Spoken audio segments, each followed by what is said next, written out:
함께 한번 주제통합집을 한번 엮어보도록 합시다. 자, 아까도 말씀드렸지만 똑같이 문제부터 먼저 점검을 한다고 하셨죠? 선생님이 지금 지문을 안 봤다고 여기는 거였지? 지문을 본 적도 없다고 치고 바로 문제를 보는 거죠. 자, 4번을 보자마자 가와 나에 대한 설명. 아, 이거 주제통합 지문이구나 파악되시고요. 그리고 지금 선생님이라면 이런 일을 하겠어. 1, 2번을 묻고 3, 4, 5번을 묶어 놓을 거야. 왜냐? 1, 2번은 두 녀석의 공통점을 말하고 싶은 거고 3, 4, 5번은 두 녀석의 차이점을 말하고 싶은 거잖아. 자, 그러면 키워드 정도만 보시는데 첫 번째는 뭐 특정한 철학적 기법, 2번에선 그러니까 지금 1번부터 5번까지 반복적으로 특정한 철학적 방법이라는 말을 계속 반복해서 사용하고 있는 거 보이시죠? 그러면 이 지문은 철학과 관련된 지문이니까 아, 인문 지문이겠구나 판단되시잖아. 그럼 여기서 말하는 이 특정한 철학적 기법이 뭘 말할 텐데 그 녀석을 가지고 뭐 상대적으로 평가했는지 설득력 있는 걸 모색했는지 혁신적인 방법을 제안했는지를 구분하라는 문제겠구나. 이해됐지? 자, 거기까지만 파악해. 아무튼 지금 1번 첫 번째 4번 문제를 보고 느낀 점은 나는 지금부터 주제통합 형태의 인문지문을 보는데 철학적 논리와 관련된 지문을 볼 거야. 이게 파악된다는 거지. 자, 두 번째 가에서 할 수 있는 해결의 생각으로 적절하지 않은 거. 자, 선생님이랑 공부 많이 했잖아 이거는. 근데 인문지문 나오면 무슨 일이 벌어진다고? 특정한 사상가나 철학자의 입장과 주장을 파악하는 문제가 무조건 등장한다. 근데 이런 문제는 보통 일치 불일치 문제라고 해. 지문 속에서 근거가 명확하게 나와야 되기 때문에 지문을 넘겨 읽으면, 그러니까 지문을 하나 문장 한 문장씩 씹어먹지 않고 그냥 패스하면서 빨리빨리 보다 보면 이런 문제를 놓치게 되는 거야. 자, 아무튼 키워드를 보시면서 1번부터 5번까지 아, 절대 정신이란 말이 반복적으로 나오고 있고요. 또 뭐가 있니? 변증법이라는 단어가 보이고 있죠. 아, 이거는 이런 거과 관련된 질문이구나. 아니, 거기까지만 얻어도 충분히 잘한 거야. 내가 지금 이런 일을 하게 될 거야라는 걸 알고 시작하는 거지. 됐죠? 세 번째 6번 문제 봅니다. 가에 따라서 직관, 표상, 사유의 개념을 적용하고 적절하지 않은 거 하는데 실제로 보면 뭐 A 하는 것은 직관이고 B 하는 것은 표상이고 이런 식의 선택지가 나오고 있어. 그러면 지문 속에서 직관, 표상, 사유의 특징을 설명하는 부분이 100% 나오겠지, 그치? 그리고 이걸 각각의 사례에 적용해보는 형태의 문제일 거야. 그럼 머릿속에 정리해. 직관, 표상, 사유가 나오면 각각의 특징을 반드시 정리해야 된다. 이걸 정리하면 6번이 풀린다. 이해됐죠?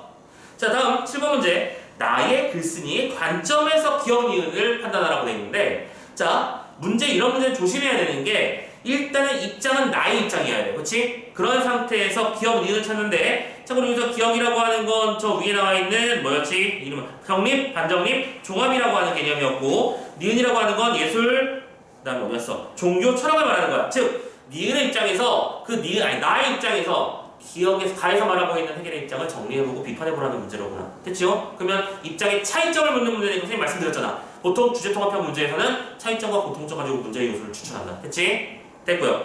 마지막 그 다음에 8번 보기는 해결과 나의 글쓰기가 나누는 가상대화 연구야. 그럼 이것도 역시 똑같은 차이점 문제일 거예요. 그죠? 해결에서는 가가 해결의 이야기라는 걸 대충 눈치챘다면 몰라도 괜찮아. 자, 어쨌든 해결이라는 사람이 나온다는 사실은 알잖아. 그리고 나의 직장을 가지고 있는 어떤 사람이 있을 텐데 이 두 사람의 어떤 논조들을 종합적으로 이해해보는 문제, 종합하는 문제 하나 나왔다는 거 판단만 해놓으시고 마지막 9번 문제, 어휘 문제잖아. 그리고 선생님이 어휘 문제는 보통 이렇게 많이 말씀을 드려. 잠깐만 우리 수능 지문을 처음 설명하는 거니까 이렇게 정리를 해볼게.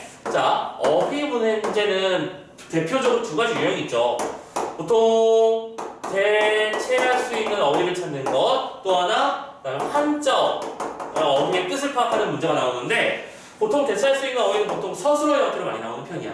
뭐 가다, 오다, 죽다 뭐 이런 식의 말들 쓰다 이런 식의 말들. 그런데 이때 대체하는 문제든 한자어 문제든 일단은 어휘력이 바탕이 된다는 건 당연히 알고 있을 건데요. 오케이? 문제를 푸는 입장에서 정리를 해보자면 이 어휘 문제는 둘 중에 하나의 전략을 취하세요. 지문이 나한테 잘 읽히는 문제면 지문과 함께 풀어나가버리면 돼. 그러면서 지문을 달고 나면 그 문제가 끝나 있는 거야. 그렇게 하는 게 제일 베스트지? 근데 지금 이런 문제처럼 여러분들이 다 겪어봤던 것처럼 한 문장 한 문장 읽는 게 너무 어려워. 그러면 같이 하려고 하지 마. 그냥 분리해서 그 단어만 뽑아서 따로 풀고 그럼 언제 푸는 건데요? 남은 시간 보고 판단하는 거지. 내가 지금 시간이 얼마큼 남았을 때 어휘 문제를 먼저 해결해버리고 나머지를 풀어야겠구나 생각할 수 있겠죠? 특히 마지막 세트 정도 됐을 때 이런 일이 중요해지는 거니까 알아두셨으면 좋겠습니다. 문제를 푸는 방법에 대해서 뒷달 얘기하도록 하고 자, 아무튼 지금은 그런 거 판단할 수 없으니까 오케이, 좋아, 정리됐어. 지금 문제를 살짝 스쳐보면서 나는 이런 정보를 정리해서 받아들이게 되었어. 가나 지문의 주제통합형이고 변증법과 관련된 뭔가 그 이론과 관련된 얘기가 나올 거고 가의 입장과 나의 입장 서로 다른가. 지문 속에서 붙은 개념이 나오면 그걸 정확하게 정리해야 해. 그쵸? 그런 일들을 한다고 생각하고 한 문장 한 문장 씹어 먹어보도록 하자. 오케이? 가자. 먼저 가부터 볼게요. 그리고 한 얘기만 더. 지금 아까 문제에서 5번 문제 같은 경우에는 가와 관련된 내용을 판단하는 문제였잖아. 그리고 6번 문제도 가와 관련해서 푸는 문제였어. 즉, 가 문장만 읽고 나서, 가 지문만 읽고 나서 문제 2개를 지우고 와야겠구나 생각 되십니까? 그래도 되겠죠? 하나 더. 4번 문제 같은 경우에도 가와 관련된 얘기면 먼저 판단하는 것도 좋은 방법이겠지. 그렇게 하면 가를 치울 수 있잖아. 됐죠? 그래서 이해한 다음에 치우고 나를 통해서 가를 비판해보면 되는 거겠지. 이렇게 가볼게. 자, 먼저 기억부터 가볼게. 1번 문단, 가 문단부터 가볼게. 1번. 정립, 반정립, 종합. 보통 우리가 이걸 이렇게 말해요. 정, 반, 합. 정반합 이론이라고도 하고 이걸 참고로 변증법이라고 해요. 그리고 또 격가지식 하나만 더. 참고로 여기서 나오는 이 변증법이라는 내용의 정보는 실제로도 수능 완성의 연계 내용이었어요. 그러니까 이런 것들을 수능 완성에 챙겨야 되는 거야. 이걸 알고 있으면 쉬워지는 거지, 일단은 시작이.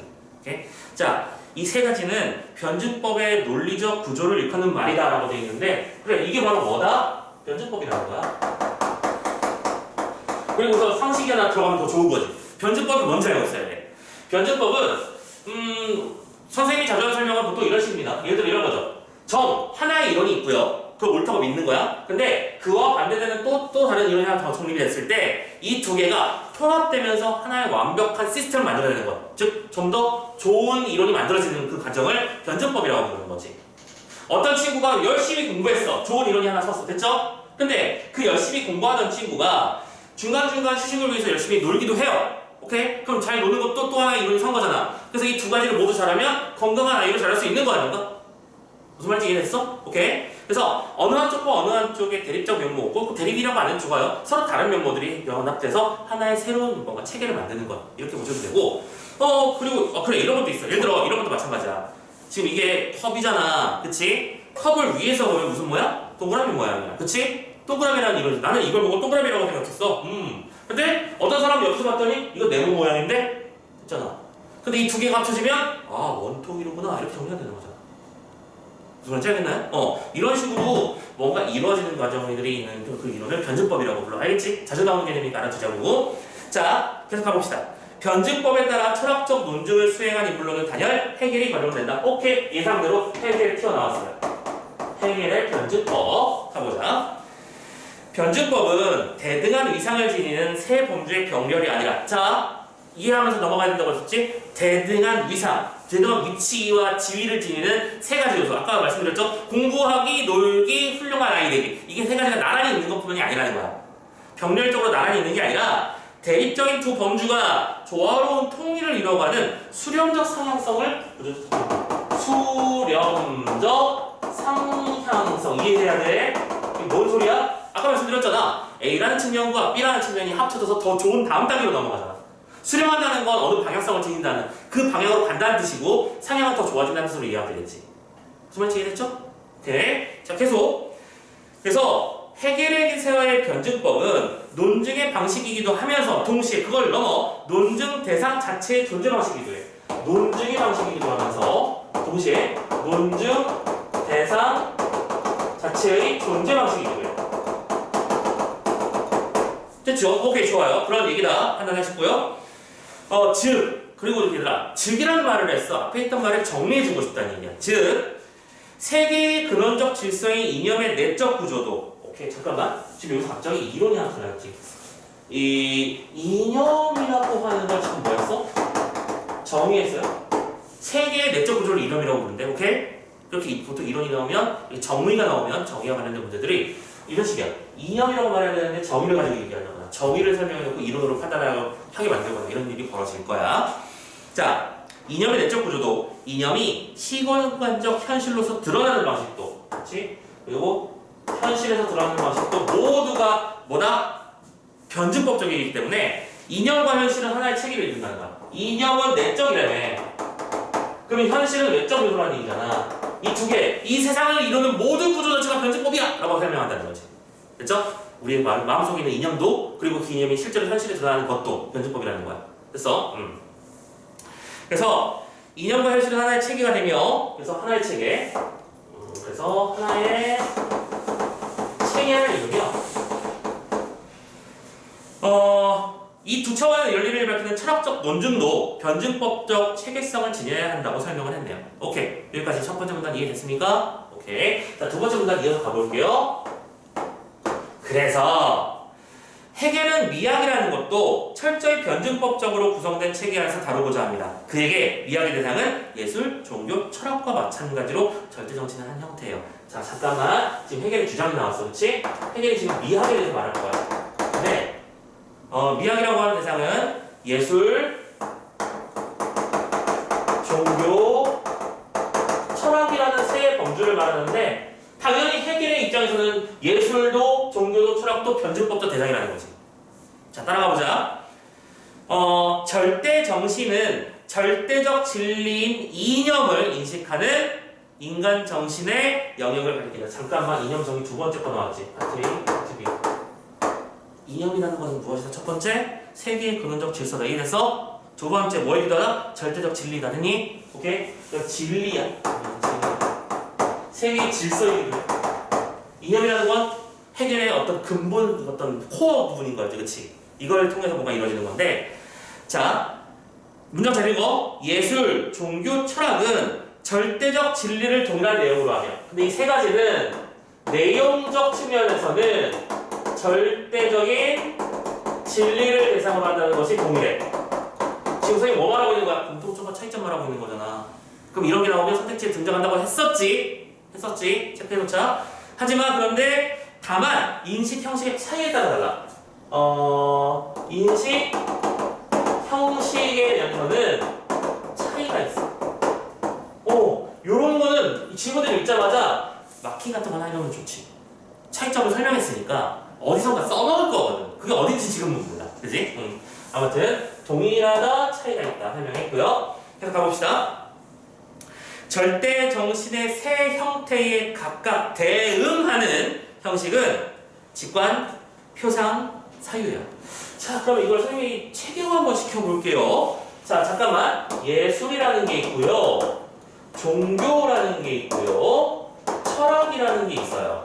근데 이 세 가지는 각각 직관이라는 것에 대응하고, 표상이라는 것에 대응하고, 사유라는 것에 대응하는 거라고 설명했잖아. 그리고 우리는 이게 뒤에 문제로 나와 있는 걸 알잖아. 그러니까 선생님이 지금 이걸 꼼꼼하게 정리하고 싶어 하는 겁니다. 됐죠? 오케이. 자, 세 가지 요소가 있어요. 각각 대응 관계입니다. 계속 이때 직관이라고 하는 건 물질적 대상을 감각적으로 뭐 하는 거야? 지각하는 대상이야. 자, 이 녀석은 뭐냐면 물질적 대상이 있어. 이거를 감각적으로 지각하는 거야. 어이 잘 풀어. 감각적으로 지각한다는 얘기는 있는 것 같아. 이런 느낌이 아니잖아.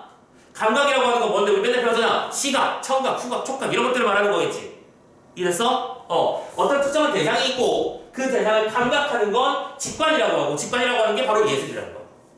됐어? 다음, 표상이라고 하는 건 물질적 대상의 유무와 무관하게, 봐봐, 차이점이잖아. 이 주제상의 차이점이잖아. 그 다음에 표상이라고 하는 건 그런 대상이 있는지 없는지 상관없이 내면에서 심상을 떠올리는 대상이야. 이 녀석은 내면으로부터 심상을 떠올리는 거야. 심상이라고 하는 건 촉각적 심상 이런 거잖아. 촉각적 심상이라는 건 진짜 촉각을 말하는 게 아니지. 그렇게 느껴진다는 얘기지. 됐어? 자, 내면에서 나오는 심상이야. 굳이 써보자면 나, 물질, 이것도 한 번 더 쓸게. 왜냐면 이걸 차이점을 굳이 설명했으니까요. 그리고 마지막 세 번째, 사유라고 하는 건 대상을 개념을 통해 파악하는 순수한 논리적 기성이야. 이쪽은 대상의 개념을 통해서 파악하는 거. 키워드는 개념이네. 됐나? 오케이? 세 가지를 짝짝짝 정리해놨어. 리스트업했어. 따라오세요. 자, 따라왔죠. 이에 세 형태는 각각 직관하는 절대정신, 표상하는 절대정신, 사유하는 절대정신으로 규정되죠.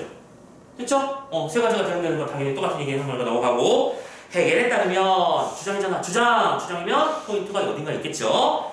직관의 외면성과 표상의 내면성은 사유에서 종합된다. 이 말이구나. 직관은 뭘 가지고 있어? 외면성을 가지고 있어. 표상은 무슨 성을 가지고 있어? 내면성을 가지고 있어. 그럼 봐봐. 외면성과 내면성은 서로 대입하는 정반의 짝이지. 그리고 이 두 가지가 철학적 단계에서 종합된다고 말한 거야. 잠깐만, 여기 있으면 안 되지. 종합되는 거야? 색깔 왜 이렇게 부르는지 이해되시죠? 오케이? 예술이라는 건 외면성을 지니고 종교라는 건 내면성을 지니요. 그리고 이 외와 내가 정반합 과정에 따라서 통합되는 거야. 오케이? 그러면서 이에 맞춰 예술의 객관성과 종교의 주관성도 잠깐만 예술에는 무슨 성도 있어? 객관성도 있어. 종교는 뭐가 있어? 주관성이 있어. 그리고 철학은 이 두 가지가 또 결론적으로는 종합되는 거야. 그럼 정리를 해보자. 해결에 있어서 예술, 종교, 철학 중에 가장 완성 단계의 최종 형태의 이론은 뭐다? 철학이다. 오케이? 이렇게 설명하고 있는 겁니다. 이 문단까지 따라왔나요? 됐어요? 3문단 넘어가 볼게. 그래서 3문단 마무리. 형식 간의 차이로 인해서 차이로 인해서 내용의 인식 주제는 중대한 차이가 발생합니다. 해결에 있어서 이 절대 정신의 내용인 절대적 진리는 본질적으로 논리적이고 이성적인 거야. 자, 절대적인 진리인 것은 본질 자체가 논리적이고 이성적인 것이랍니다.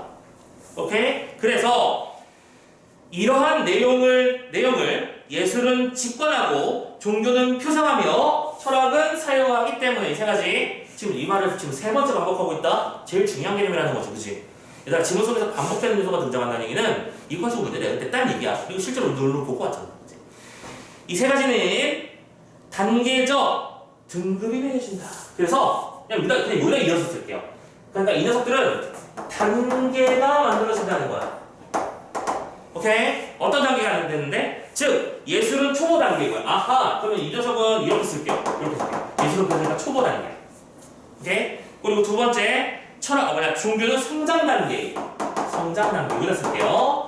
그리고 마지막, 철학이라고 하는 건 완성 단계의 절대 정신이야. 완성 단계의 절대 정신. 절대 정신의 단계라고 봤을 때 예술, 종교, 철학은 다음과 같은 차별점을 지닌다. 됐죠? 그렇게 해서 이에 따라 예술, 종교, 철학술의 진행에서 오케이 그래요. 이렇게 진행되는 거구나. 이렇게 진행되는 과정에서 명실상부한 절대 정신은 최고의 지성에 의거하는 것, 즉 철학뿐이며 철학이 베스트다 라고 보았고 예술이 절대 정신으로 기능할 수 있는 것은 인류의 보편적 지성이 미발달된 뭐라고 하고 그러니까 예술이 모든 지성들 중에서 예술이 가장 초보적인 지성이라며. 그러니까 이 초보성 때문에 먼 옛날에나 이런 것들이 세상에서 제일 중요한 어떤 지능적 단계였다는 거야. 근데 세상이 발달하면 발달할수록 종교라는 게 만들어지고 철학이라는 게 만들어지면서 인류의 절대정신 레벨이 달라지고 있다. 더 나아지고 있다. 수렴적 상향성을 지니고 나아간다. 이렇게 설명하는 거네. 됐나요? 따라왔어? 자, 여기까지. 그럼 3분단을 굳이 냅두자. 자, 그러면 여기까지 있는 상태에서 해결할 수 있는 문제를 해결해보자는 거지. 자, 첫 번째 문제부터 한번 해결해볼게. 자, 4번 문제부터 봅시다. 자, 가만 가지고 선생님이 판단할 거야. 지금 나는 함부로 건드리면 안 돼요. 오케이? 1번. 가는 특정한 철학적 방법은 이제 뭔지 알겠어. 변증법이야. 오케이? 변증법에 기반한 체계를 바탕으로 예술의 상대적 위장을 제시했습니다. 맞나요? 일단 맞지? 나는 모르겠고요. 가에서는 예술은 초보 단계의 지성이라고 했어. 됐지? 좋아요. 냅두고. 두 번째. 가는 나는 잊지 마.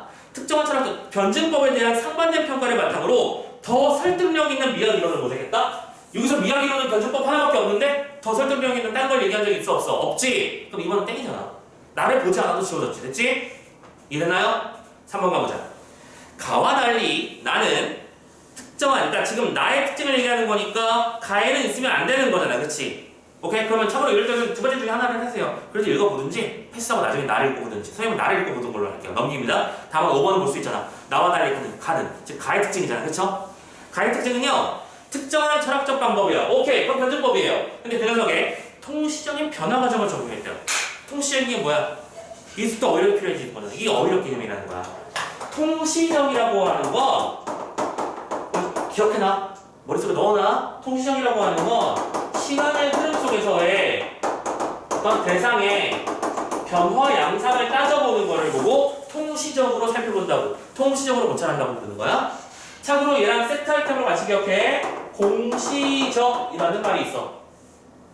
그럼 공시적은 뭐 하는 거냐면 동시간대의 다양화를 보는 게 공시적 관점에서의 고찰이라고 이해하면 돼. 오케이? 통시하고 선생님 이거 아마 이것도 정규 수업 때 한번 얘기한 적이 있을 텐데 통시는 라면의 역사를 얘기하는 통시야.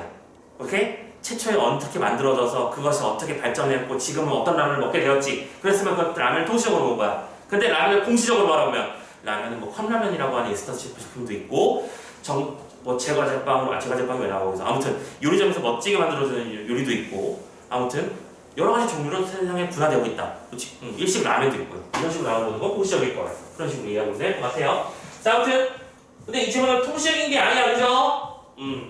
그러니까 5번도 아니잖아. 벌써 선택지 3개 치고 넘어가잖아요. 됐죠? 자, 1번은 맞는 얘기, 2번은 틀린 얘기, 3, 4번은 모르는 얘기, 5번은 틀린 얘기야. 거기까지만 해놓고 일단 나를 볼 것도 없이 판단되는 걸 치웠습니다. 자, 5번도 가볼까요? 가봅니다. 특히 5번 문제 아까 말씀드렸어요. 이 문제 틀린 사람은 내가 근거를 명확하게 찾아내는지를 보세요. 선생님 근거를 정확하게 집어드리겠습니다. 가자. 1번 예술, 종교, 철학 이 예종철간에는 인식 내용의 동일성과 형식의 상이성. 상이성은 뭐야? 차이점이라는 뜻이지. 봐봐 이런 식으로 또 차이라는 말을 굳이 상이성이라는 말로 집어넣어서 너희들이 현혹하고 있는 거야. 그런데 아까 우리 썼잖아. 이 찜찜하다 했었잖아. 내용의 동일성이 있고 형식의 차이성이 있다라고 하는 말을 우리가 썼었잖아요. 있잖아. 이 문단은 첫 번째 문장 부분에서 찾을 수 있을 겁니다. 근거 있으니까 1번 오케이 맞는 말. 됐죠? 2번 갑니다. 세계의 근원적 질서와 시공간적 현실은 이라고 했어. 잠깐만. 세계의 근원적 질서는 무슨 뭐라고 했어? 아까 이념 그렇지. 아까 세계의 근원적 질서는 이념이라며. 그럼 이거 문장을 다시 바꿀게. 이념과 현실은 하나의 변증법 체계를 이룹니다. 맞잖아. 하나의 체계라고요. 이런 식으로 속이는 거야. 무슨 말인지 이해했어? 선택지가 어떻게 구성되는지 보이기 시작하죠? 여기서는 그냥 세계의 근원적 질서라니까 야 이번에 어떻게 하게 되는데 이게 아까 이념을 정의했잖아. 정의를 했으면 써먹는다고. 자 2번도 오케이야. 3번 가봅니다. 이 정답이 아까 3번이라고 그랬지. 이것도 아까랑 똑같은 패턴으로 해석해볼게. 자, 첫 번째 절대정신의 세 가지 형태는 지성의 세 가지 형식이 인식하는 대상이다 라고 했어요. 자, 다시 한번 이 말을 쉬운 말로 바꿔볼게. 이렇게 바꿔보자. 절대정신의 세 가지 형태는 뭐죠? 절대정신의 세 가지 형태라고 하는 건 뭘 말하는 거다? 예술, 종교, 철학이야. 다시 한번 절대 정신의 세 가지 형태. 잠깐만 어디 갔어? 이 문단에서 중간쯤 직관표상 사용 있는 부분을 보면 이렇게 말을 했잖아. 절대 정신의 세 가지 형태에 대응하는 형식이 직관표상 사용이잖아. 말이지? 그럼 여기서 말하는 다시 한번 절대 정신의 세 가지 형태라고 하는 건 뭐다? 예술, 종교, 철학이다. 이해되니? 됐어? 이 문단에 하나, 둘, 여기 몇 번째 두 번째 문장을 보면 세 번째 문장이구나. 절대 정신은 아니 두 번째 문장이야. 그에게서 미학의 대상인 예술은 종교 철학과 마찬가지로 절대 정신의 한 형태이다. 절대 정신의 그 세 가지 형태는 뭘 말하는 거야? 예술, 종교, 철학이지. 여기 이해됐어? 오케이? 이 예종철은 다시 지성의 세 가지 형식이야. 그럼 지성의 세 가지 왜 스샷이 지성의 세 가지 형식은 뭘 말하는 거야? 지성의 세 가지 형식이라고 하는 건 뭐뭐? 직관, 표상, 사유라는 거지. 됐어? 그리고 우리는 알아. 절대정신의 세 가지 형태는 지성의 세 가지 형식과 1대1로 대응한다라고 했습니다. 됐죠? 대응한다고 했어요. 근데 선택지에서 뭐라고 했어? 예술, 종교, 철학은 직관, 표상, 사유가 인식하는 대상이래. 직관, 표상, 사유가 인식하는 대상이 예술, 종교, 철학이야? 무슨 말도 안 되는 소리를. 뭐가 문제인지 이해됐어요? 지금 목적어가 바뀌었잖아요. 얘네 두 개는 1대1로 대응하는 건데 얘가 얘를 인식한다고 말했잖아. 얘들아, 직관이 인식하는 것은 물질이죠. 뭐가 잘못된지 이해되네? 종교, 표상이 인식하는 건 뭐예요? 내면의 심상을 인식하는 겁니다. 됐죠? 그리고 사유가 인식하는 건 뭐예요? 개념을 인식하는 거죠. 인식하는 대상은 물질과 심상과 개념이지. 그렇게 설명을 해야지. 왜 갑자기 여기서 얘가 얘를 인식해라고 말을 해. 얘는 얘한테 대응하는 거지. 어떤 뭐가 문제인지 이해됐죠? 오케이. 3번 문제는 이렇게 너희들을 낳고 있는 거야. 선택지를 풀어가지고 헷갈헷갈하게 낚이지 않도록 조심을 해보자고. 오케이? 그런 문제가 나왔고요. 4번도 봅시다. 4번 변증법은 철학적 논쟁의 방법이자 논증 대상의 존재 방식이 여기 있잖아. 근데 이거 대놓고 써져 있죠, 그죠? 여기에 1문단에 있었습니다. 5번 절대정신의 내용은 본질적으로 논리적이고 이성적인 거. 이거는 뭐 설명 노트에 나왔겠지. 문장이 그대로 나와 있었으니까, 그지? 자, 이렇게 해서 나머지는 답의 근거를 명확하게 여기다라고 찍을 수 있었다는 거야. 그렇게 체크해 주시면 돼. 오케이? 자, 이거 3단은 좀 지우고 이제 필요 없으니까. 자, 5번 문제 해결했습니다. 6번 문제 해결하러 가볼까요? 6번 문제도 해결될 겁니다. 가자. 가에 따라 직관피성 사유의 개념을 이제 적용해보자, 그러면. 그럼 우리는 뭔지 알아. 직관은 물질을 감각하는 거고, 표상은 내면에서 심상을 떠올리는 거고, 사유는 대상의 개념을 생각해보는 거야. 자, 1번부터 먼 타향에서 밤하늘의 별들을 바라보는 건 뭘까? 별이라고 하는 실질적 물질이 있어. 그 물질을 바라보았어. 뭘로? 시각으로. 그럼 뭐 하는 거야? 직관한 거지. 이렇게 하면 되는 거네. 이건 직관인 거고요. 좋죠? 같은 곳에서 고양이 하늘을 상기하는 거. 상기하는 건 뭐야? 또 어휘가 저기 낳고 있지? 상기하는 건 떠올려 보는 거야. 실제로 내 고양이 내 눈앞에 있는 게 아닙니다. 고양이를 떠올려 보았어. 떠올려 보았어요. 내면에서 표상한 거잖아. 그럼 이번에 맞는 거지. 이해됐죠? 이렇게 푸는 거고. 그럼 판단했으면 나머지 쭉쭉 가자. 2번 타임머신을 가고 멀리 떠나가는 모습을 상상하는 거는 표상이겠고, 판타지 영화의 장면을 떠올리는 것도 떠올려보는 거니까 뭐였어? 표상이. 됐죠? 3번 초현실적 세계가 묘사된 그림을 보는 것. 자, 낚시 포인트가 보이나요? 초현실이라고 하는 단어로 낚으려고 한 거지. 근데 현실적으로 지금 얘는 뭐 하고 있는 거야? 그림을 보고 있는 거잖아. 그림이라고 하는 대상을 보고 있는 거니까 얘는 뭐예요? 직관이지. 뭐가 낚시인지 알겠어? 자, 그리고 그 작품을 상상력 개념에 의해서 다 볼 수는 없는데 개념에 의거했대요. 그럼 이건 뭐예요? 사유겠지. 되지? 4번입니다. 예술의 새로운 개념을 설정하는 건 사유입니다. 이거 당연한 거 맞죠? 그쵸? 개념을 설정하는 거니까 사유예요. 그런데 이를 바탕으로, 그럼 여기서 말하는 이는 뭔데? 개념이야. 오케이? 개념으로 새로운 감각을 일깨우는 작품의 창작을 기획하는 건 이건 뭐 하는 거야? 이것도 개념을 이용하는 거잖아. 결국에 사유지. 무슨 말인지 이해되나요? 오케이? 개념을 가지고 뭔가를 했으니까 그건 사유야. 정답은 4번입니다. 됐고.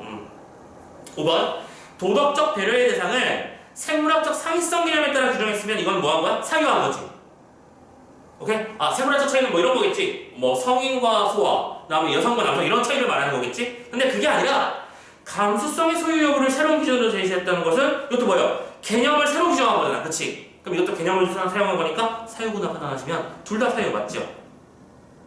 이해되셨습니까? 자, 오케이. 이렇게 해서 가지문은 끝냈습니다. 좋아요. 여기까지가 가지문 내용이었고 해결의 변증법이라는 무엇인가를 이해하는 지문이었습니다. 자, 이제 절반 끝낸 거예요. 그럼 이제 나지문을 마저 보고 나머지 문제들을 어떻게 해결해야 되는지 한번 살펴봅시다. 한번 봐봐.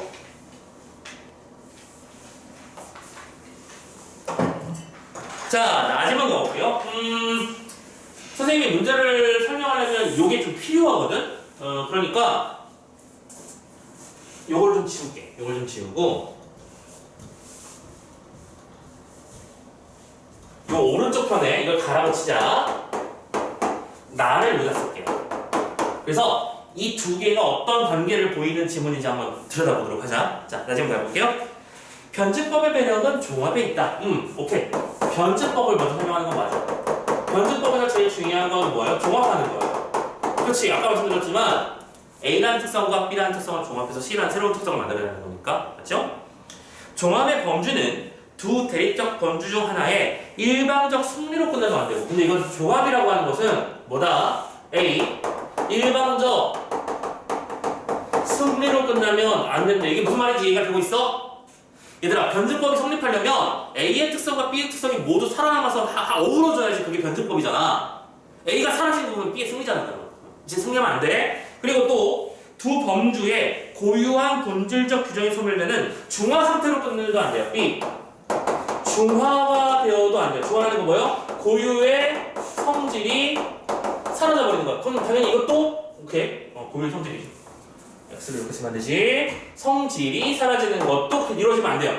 당연한 거야. A의 특성과 B의 특성이 합쳐져서 C가 나와야 되는데 A의 특성이 사라져버리면 이건 B인 거잖아요. 그냥 뭐. 무슨 말인지 이해됐죠? 당연한 얘기라고 했네요.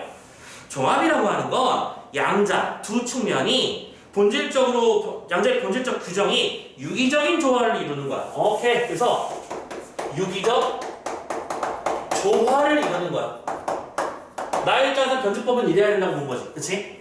좋아요. 맞는 말인 것 같아요. 그리고 그 조화를 통해서 질적으로 고양됐다는 얘기는 한 단계 레벨업 됐다는 얘기죠. 질적으로 고양된 최상의 범주가 생성되는 거야. 전에 없었던 새로운 개념. 됐죠? 오케이. 좋아요. 자, 두 번째 봅시다.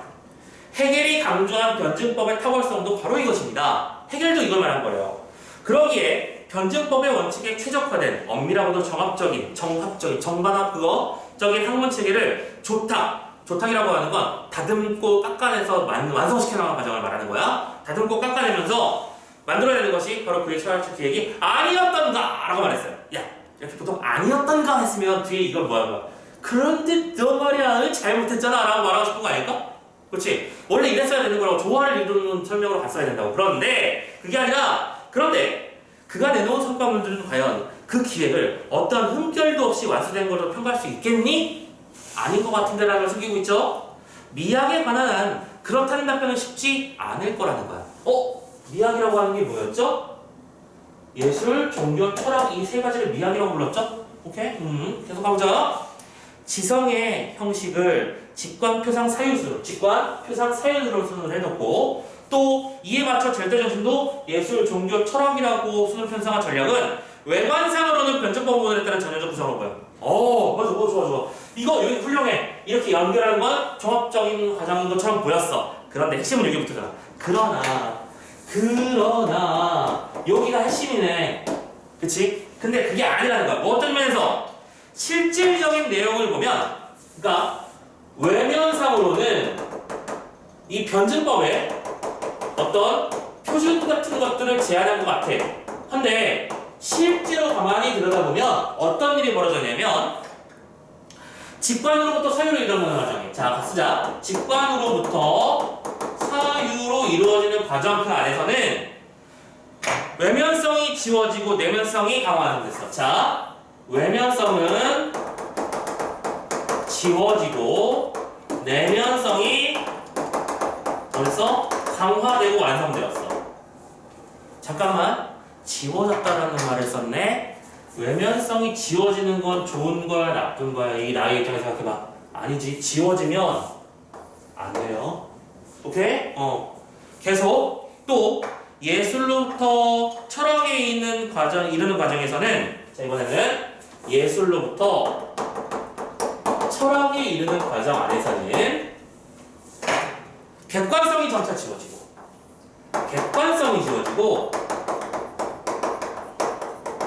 주관성이라고 하는 녀석이 어떻게 됐다? 강화 완성됐다. 이쪽도 강화. 자, 그러면 나 주장의 핵심이 뭔지 이제 이해가 되셨으면 좋겠어요. 정반합이라고 하는 건 A의 속성과 B의 속성이 합쳐져서 객관과 주관이 합쳐져서 새로운 단계로 나아가야 돼. 그치? 그런데 어느 한쪽이 일방적으로 승리해도 안 되고 지워되면 안 되는데 결론적으로 보면 예술에서 외면성과 객관성은 지워지고 내면성과 주관성만 강화된 게 철학이라고 설명하는 거잖아. 그 말이 안 되지 않느냐? 라고 비판하는 거죠. 오케이?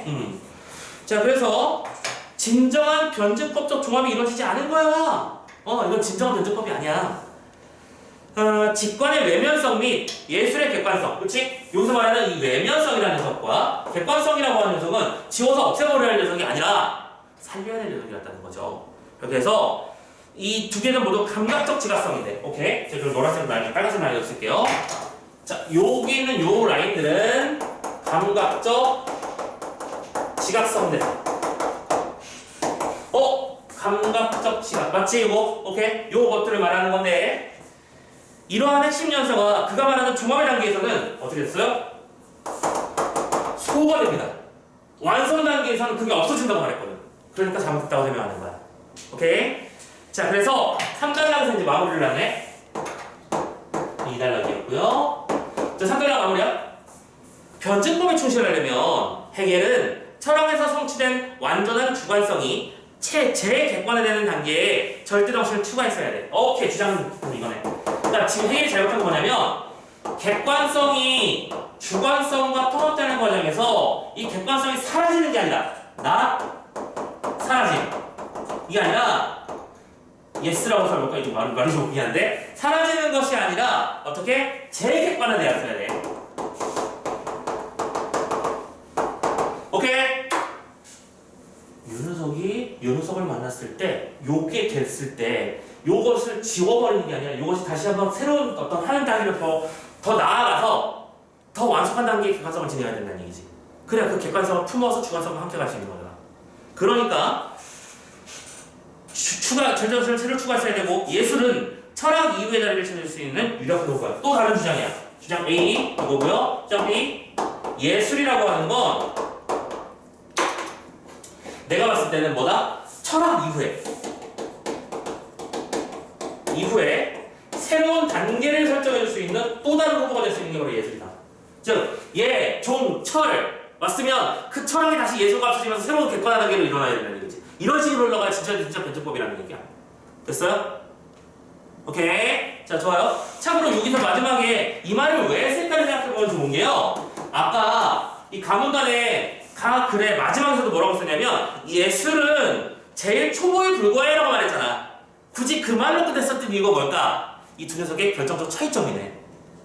예술이라는 대상에 대해서 해겔의 입장에서는 예술은 초보 단계의 옛날에나 즐겨했던 거고 지금은 그렇지 않아라고 말했어. 그치? 근데 나아지고 따르면 예술이라는 것은 재객관화의 과정을 거쳐서 오히려 철학 이후에 새로운 단계로 설정될 수 있는 중요한 녀석이다라고 보고 있는 거야.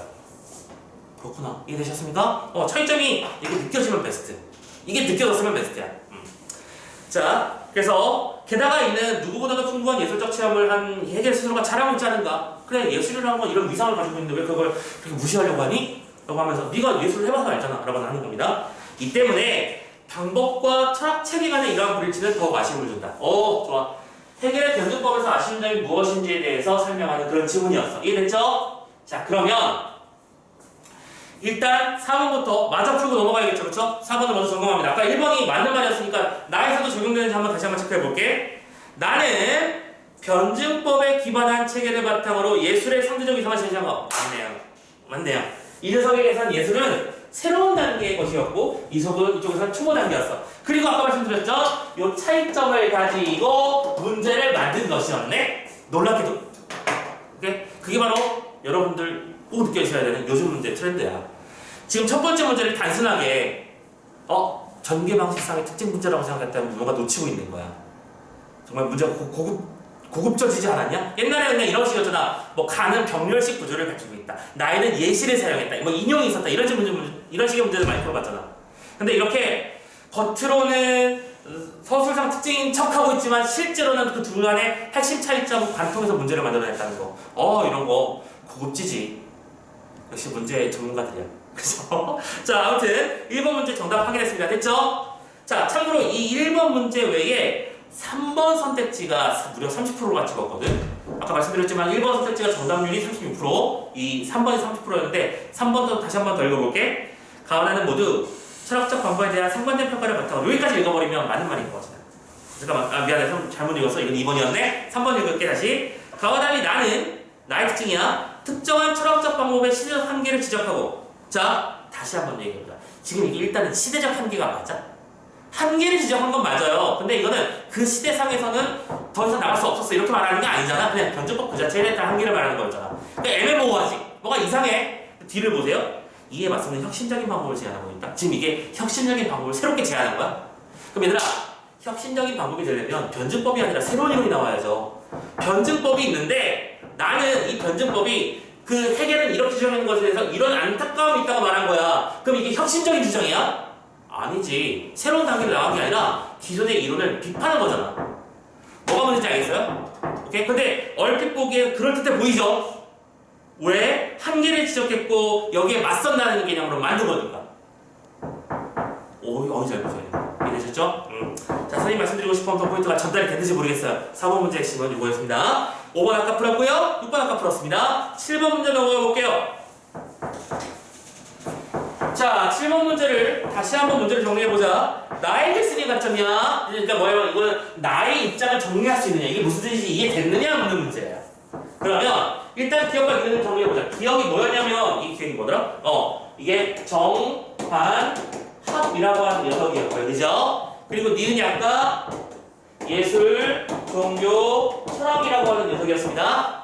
자, 하나씩 따져볼게.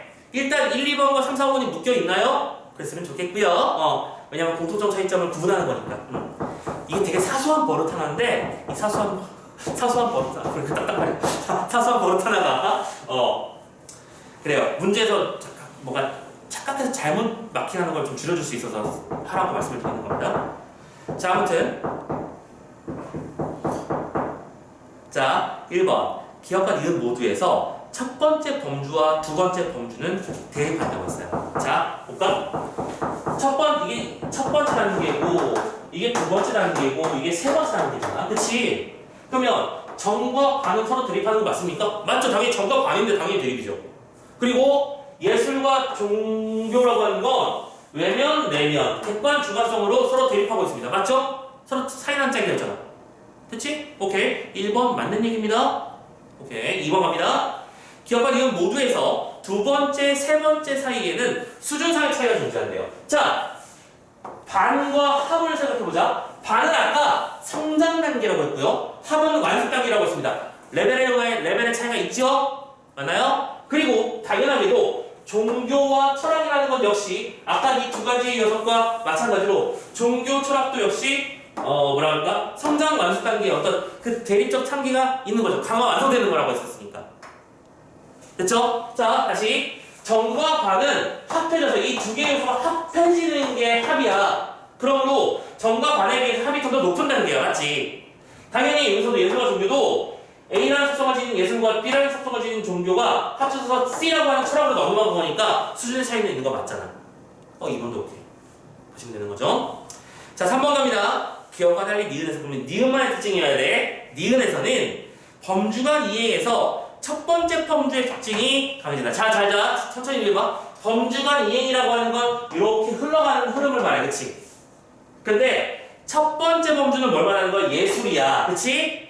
그 예술의 특성이 점점 갈수록 강해지니? 아니죠. 지금 우리는 지금 나의 글쓴이 관점이야. 나가 뭐라고 비판을 했어. 예술이라고 하는 녀석의 특징인 객관성이 점점 지워진다고 말했어. 이게 어떻게 강해지는 거야? 서로 짱이 아니지. 3번이네. 그렇게 푸는 문제였던 거야. 되셨나요? 자, 강해지는 게 아니라 오히려 소멸되고 있어서 그걸 문제라고 삼았던 게 나의 입장입니다. 4번입니다. 니은과 달리 기억입니다. 세 번째 범주와 첫 번째, 두 번째 범주의 조화로운 통일이 이루어진다. 자, 자세하게 보자. 먼저 기억의 입장 정반합은 해겔의 변주법이야, 이거. 오케이. 해겔의 변주법에 따르면 정반이 합이 되는 게 정상이잖아. 자연스럽게 이루어졌잖아. 그치? 조화를 이루어졌잖아. 근데 나의 입장에서 봤을 때 실제로는 그게 이루어진다, 안 이루어진다? 안 이루어지기 때문에 문제인 거잖아. 그러니까 달리라는 말을 쓴 거지. 이번엔 이해됐죠? 오케이. 자, 마지막 5번입니다. 이번엔 기억의 특징이에요, 역시. 니은과 달리 기억에서는 범주간 이행에서 수렴적 상향이 들어진다. 아까 수렴적 상향성 얘기했었죠? 더 높은 단계로 고양되는 걸 말하는 겁니다. 정과 관이 합쳐져서 새로운 더 나은 이론으로 이어가는 것. 그게 바로 해겔이 주장하는 정반합의 이론이었잖아. 그러니까 정반합은 이래야 하는데 실제로 봤더니 그렇지 않더라고 하는 게 나의 입장이었다. 그걸 집중해 준다면 정반합은 그렇게 하는 게 맞는 겁니다. 그렇죠? 그래서 5번도 맞는 얘기라는 걸 확인할 수 있었고요. 오케이? 자, 7번 문제까지 얘기를 했습니다. 자, 이제 여러분들 많이 힘들었던 8번 문제로 넘어가 볼까요? 자, 8번 문제. 야, 근데 생각해보면 정말, 그치? 우리 고3들은 이걸 제한 시간 안에 풀고 있습니다. 답까지 맞춰내고 있고요. 아시죠? 자, 보기는 해겔과 나에게 쓰니가 나누는 가상대화야. 과연 어떤 말이 들어가야 될까? 그러니까 이거는 여러분들 아까 문제 풀 시간 들었는데요. 도대체 이 문제가 뭘 말하는 건지 이해하는 게 힘들었던 친구들이 많았을 것 같아. 내가 지금 뭘 풀어야 되는 건지 그런 느낌이 들지 않니? 그걸 찾는 거. 잘 보세요. 자, 해겔이 말합니다. 괴테와 실러의 문학작품을 읽을 때 놓치지 않아야 할 점이 있네. 이 두 천재도 인생의 완숙기에 이르러서야 최고의 지성적 통찰을 진정한 예술로 승화시킬 수 있었네. 자, 인물들이 해결의 주장이야. 해결에 따르면 특정한 유명한 명작가들이 있는데 이 사람들이 완숙기에 들어왔을 때, 완숙이라고 하는 건 어떤 지적 소득의 최고조에 이르렀을 때 말하는 거였지. 가장 능수능란하게 할 수 있을 때, 그때의 지성적 통찰이라는 걸 할 수 있게 되었다라고 하였어. 그런데 얘가 이 문제에서 말하는 이 지성적 통찰이라는 게 뭐야? 지성을 통해서 통찰하는 게 뭐죠? 통찰해서 여기 안 썼네. 지성적으로 통찰하는 건 쉽게 말해서 사유한다는 개념. 그쵸? 어떤 대상을 보고 우와 예쁘구나 라고 인지하는 것도 아니고 어떤 걸 떠올리면서 예쁠 것 같아 라고 하는 것도 아니고 개념이 있어. 그 개념을 통해서 뭔가 생각하고 그런 과정이 지성적인 통찰이잖아. 그럼 사유 말하는 거야. 그치? 오케이? 또 그에 비해 초기의 작품들은 미적으로 세련되지 못해서 결국 수준급이라고 할 수 없었는데 그들이 아주 지적으로 그렇지? 미성숙했기 때문에 그 예술 세계의 어떤 완성도가 많이 떨어졌다라고 설명하는 거야. 즉 해겔의 이 말은 변증법적 이론을 통해서 보았을 때 마찬가지로 예술이라는 것도 시간의 흐름 속에서 어떤 사유의 단계까지 가야 되는 게 중요한 것이다라고 말하는 거야. 그치? 됐나? 자, 근데 나가 말합니다. 선생님 방금 그 말씀하셨네요. 좋아요. 자, 방금 이 말씀하신 것과 선생님의 기본 논증 방법 뭐죠? 정반합 이론입니다. 이 두 가지를 결합하면 하면서 맞는 말인 건지를 고르래요. 하나씩 넣어보는 수밖에 없어. 그치? 자, 1번부터 가보자. 이론에서는 대립적 범주들의 종합이 이루어져야 되는데 세 번째 단계가 현실에서는 그 범주들을 중화합니다. 다시. 지금 현실에서는 그 범주들을 중화한대요. 근데 얘들아, 중화한다고 말하는 이 포인트는 나가 지금 말하고 싶어하는 이 두 개의 종합이랑 상관이 없는 다른 얘기지 않니? 무슨 얘기냐면 나의 주장에 따르면, 그러니까 나의 견해를 밝히려면 사유라는 것에 무조건 최소 단계에 있는 게 아니라 아까 말했잖아. 예술이라는 것이 좀 오히려 새로운 단계로 정립될 수도 있는 거라고. 오케이? 나는 이렇게 본다라고 설명해야 되는데 현실에서 그 범주들을 중화한다고 말하면 종합이 아닌 중화를 말하면 지금 나는 오히려 두 사람의 대화가 종합되는 게 아니라 다른 측면으로 흩어져 버린 거잖아. 다른 얘기를 해버린 차원으로 넘어간 거잖아. 그래서 1번은 아예 그냥 고민할 필요가 없는 선택지야. 실은 잘못되어 있는 선택지야. 오케이? 나가 할 수 있는 말 자체가 아니다 생각해 주시고요. 2번 가봅시다. 그럼 2번은 왜 맞는 말인데 봐봐. 이론에서는 외면성에 대응하는 예술. 그렇지? 정반합 이론에 따르자면 예술은 외면성의 개념이라고 아까 분명히 얘기했었어. 그렇죠? 근데 그렇게 볼 수 있는데 현실로 따져보면 내면성을 바탕으로 하는 절대정신이 될 수 있다. 봐봐. 내면성을 바탕으로 하는 건 뭘 말하는 거죠? 아까 원래 내면성은 종교라는 단계였잖아. 그런데 지금 해겔이 말한 이 사유의 개념을 통해서 접근해 보자면 당신은 그걸 단순히 미성숙이라고 보았지만 그 당신이 말한 이론과 지금 말씀하신 두 내용을 종합하면 아니 예술도 더 좋은 단계로 고양될 수 있는 거 아니냐 이렇게 설명하는 거 아닌가. 즉 사유를 매개로 설명한다는 얘기잖아. 그래서 정답이 2번으로 갔던 거야. 오케이? 자 2번 잡았고요. 3번 갑니다. 이론에서는 반정립 단계에 위치한 예술. 틀렸지? 이것도 이미 틀려먹었잖아. 예술이 무슨 반정립이야? 정립이지. 정립, 반정립, 종합이잖아. 그치? 네? 고민할 것도 없어. 4번. 이론에서는 객관성을 본질로 하는 예술이 오케이 좋아. 여기까지 맞는 말인 것 같아. 그것이 현실에서는 객관성이 사라진 주관성을 지닌다? 자, 맞는 말인 것 같지? 그치? 맞는 말인 것 같아. 혹시 이거 4번 선택한 사람? 4번 잡았다 틀린 사람. 이게 정답률이 30% 나오는 문제였는데 2번에 30%가 찍히고 4번에 32%가 찍혔더라고. 그러니까 4번이 더 맞는 말이라고 본 거야. 근데 뭐가 문제인지 잡아? 지금 이 나의 입장에서 비판하는 해겔의 이론의 난점은 뭐예요? 한쪽이 사라져 버리는 거야. 아까 뭐라고 했었지? 중화되고 어디갔어? 일방적 승리가 끝나거나 중화되면 안 된다고 말했잖아. 그게 핵심 논지잖아. 그런데 지금 사라진 주관성을 지닌다라고 말하면 아니지. 객관성이 사라지고 주관성이 강화되는 게 문제되는 거지. 객관성이 사라진 주관성을 지닌다. 그런 차원은 나에게서 논의의 대상이 아닌 거잖아. 무슨 말인지 알겠어? 주관성이 맞다, 객관성이 문제가 만드다 이런 개념이 아니라 객관성이 사라지는 게 문제라고 지금 지적하고 있는 거야. 객관성이 사라져서는 안 되는데 왜 당신은 정반합에서 조화를 말하면서 왜 사라지는 걸 말하느냐? 말이 안 되지 않느냐? 그러니까 지금 이 4번 선택지는 말 그대로 엉뚱한 얘기하고 있는 겁니다. 지금 당신의 주관성, 그러니까 이거 봐, 다시 한번 단순화를 시켜보자. 객관성이 있고 주관성이 있고 이 두 개가 합해져야 돼. 그치? 근데 나의 입장에서는 이 객관성이 주관성과 합쳐지는 과정에서 사라져버리고 숨어버려. 그게 문제가 되는 거야. 무슨 말인지 이해했어? 근데 지금 4번 선택지는 뭐라고 했어? 객관성이 사라진 주관성이 된다고 말했잖아. 그런데 이거는 나야 지금 비판하고 싶은 대상이 아닌 거잖아. 주관성을 비판하고 싶은 게 아니라 사라진 객관성을 비판하고 싶은 거지. 이해되셨나요? 미묘한 표정이 한번 있는데. 자, 아무튼 간에.